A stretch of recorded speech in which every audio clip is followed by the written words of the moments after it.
Anastasia had a very important comeback win where she displayed some excellent preparation. This time she's gone for a completely different approach. She's gone for perhaps a closed Sicilian. Yeah, she puts her pawn on d3, bishop to g7, f4. f4 is meant to be a very good system when black has committed to d6 because you want to be responding with d5. But black will have to lose some time in order to do this. But yeah, changing off the bishop for the knight. Alua doesn't seem phased at whatsoever. Bishop e3. And I played the close Sicilian from the white side my entire childhood, and this is exactly how people should play from the black side. You give up your bishop. That may seem like a bad idea, but it's a closed Sicilian, keyword being closed. Knights tend to do very well against bishops in closed positions, and if you look at the dark squares, right, we're kind of playing on all of them, and wow, f5, Ivanka, is that striking too early?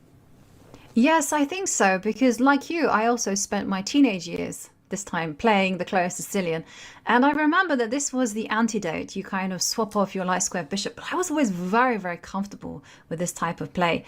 And f5 is way too early. I mean, the only person who's going to benefit is white because white gets all the light squares. Where's that knight going to go? If you go to e6, you're setting yourself up for a pin. You go to b5, well, you're not going to get a lot of joy there. And you can, again, see the evaluation bars start to rise.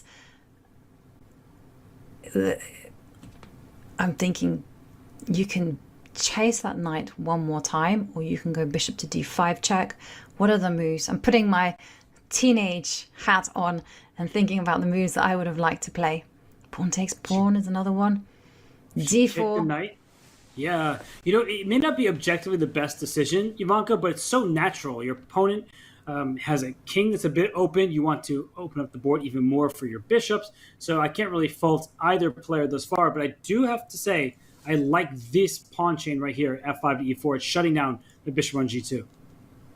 Yes, I wasn't that enthusiastic about d4 because of this potential of e4 and f5. But king h8, h4, h5 pawn is going to come rolling. I mean, I was thinking maybe she should go d5.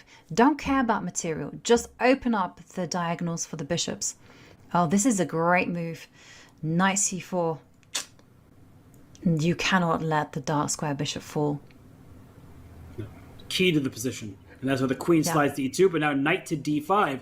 And black is just gaining ground. You put your knight on d5, going after the bishop of the knight. A knight trade also opens up the b file. If you, in fact, trade, this queen can go out to a5. And white doesn't really have an attack here, Ivanka. I mean, you want to get your pawn to h6 in one turn. Then you have a real attack. But I think black is going to see that coming. Yeah, absolutely.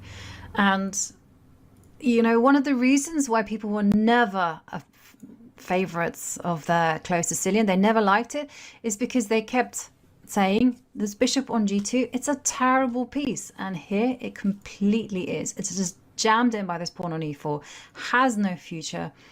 Anastasia, she's down on the clock and she's got questions to answer, serious questions. Does she trade the knights? How does she keep this important defensive e3 bishop on the board? How does she try to control black's play? Not easy at all. It's not easy, but she is spending quite a lot of time here. So even if she finds the best move, the best move slowly is often worse than a good move quickly. And she has rook c1. The position is getting worse from the white side. And Ivanka, all these pawns on dark squares, and only black with a dark square bishop, it is clear that there are going to be problems. Yeah, absolutely. Queen to e2. Yeah, bishop takes pawn. Whoops, one pawn drops. And now, if I were white, I would potentially go knight to b5 and hope that black gets greedy and makes a move like bishop takes rook. And then, in fact, has it happened? Yes, it has. Yeah. And just pray that black gets greedy and grabs the rook. But of course, Alua, absolutely not. Knight to g4. King steps up. And she goes bishop g. I love it. Yeah. I was thinking maybe she might go bishop f2. And then can't really say that her king is absolutely safe. But 15 seconds for Anastasia. Knight comes to c3. She's mixing it up. She's threatening knight takes e4. Oh, good call. Knight takes e4 now. Okay, wasn't played. Maybe. There's rook b2 at the end of those positions because the bishop gains connection. That's true.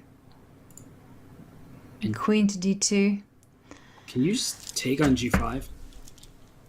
Like, there's no way that white can take back. Well, maybe. No. Knight b1. Defending the rook on a3. Trade. And bishop b2. Just go into the endgame. Yeah, there's a fork at the end as well. That's clinical. Yeah. And if Alua senses that queen takes queen is more than good enough. Yep, there she goes. Bishop to b2. How to save. Rook c3. And I like how Alua just keeps making the most accurate moves, trading the bishop for the rook on a3. And Anastasia, just 2 seconds left on the clock, and she's praying that a miracle strikes. The only miracle, though, would be as if Alua's connection went away, because look at how she's playing. Getting her passed pawns, getting her rook, and saving her knight. Knight h1's almost checkmate. Almost checkmate. But there is one thing Anastasia can take hope in, that she does have a pawn on g6. King to f3. But black does have an extra rook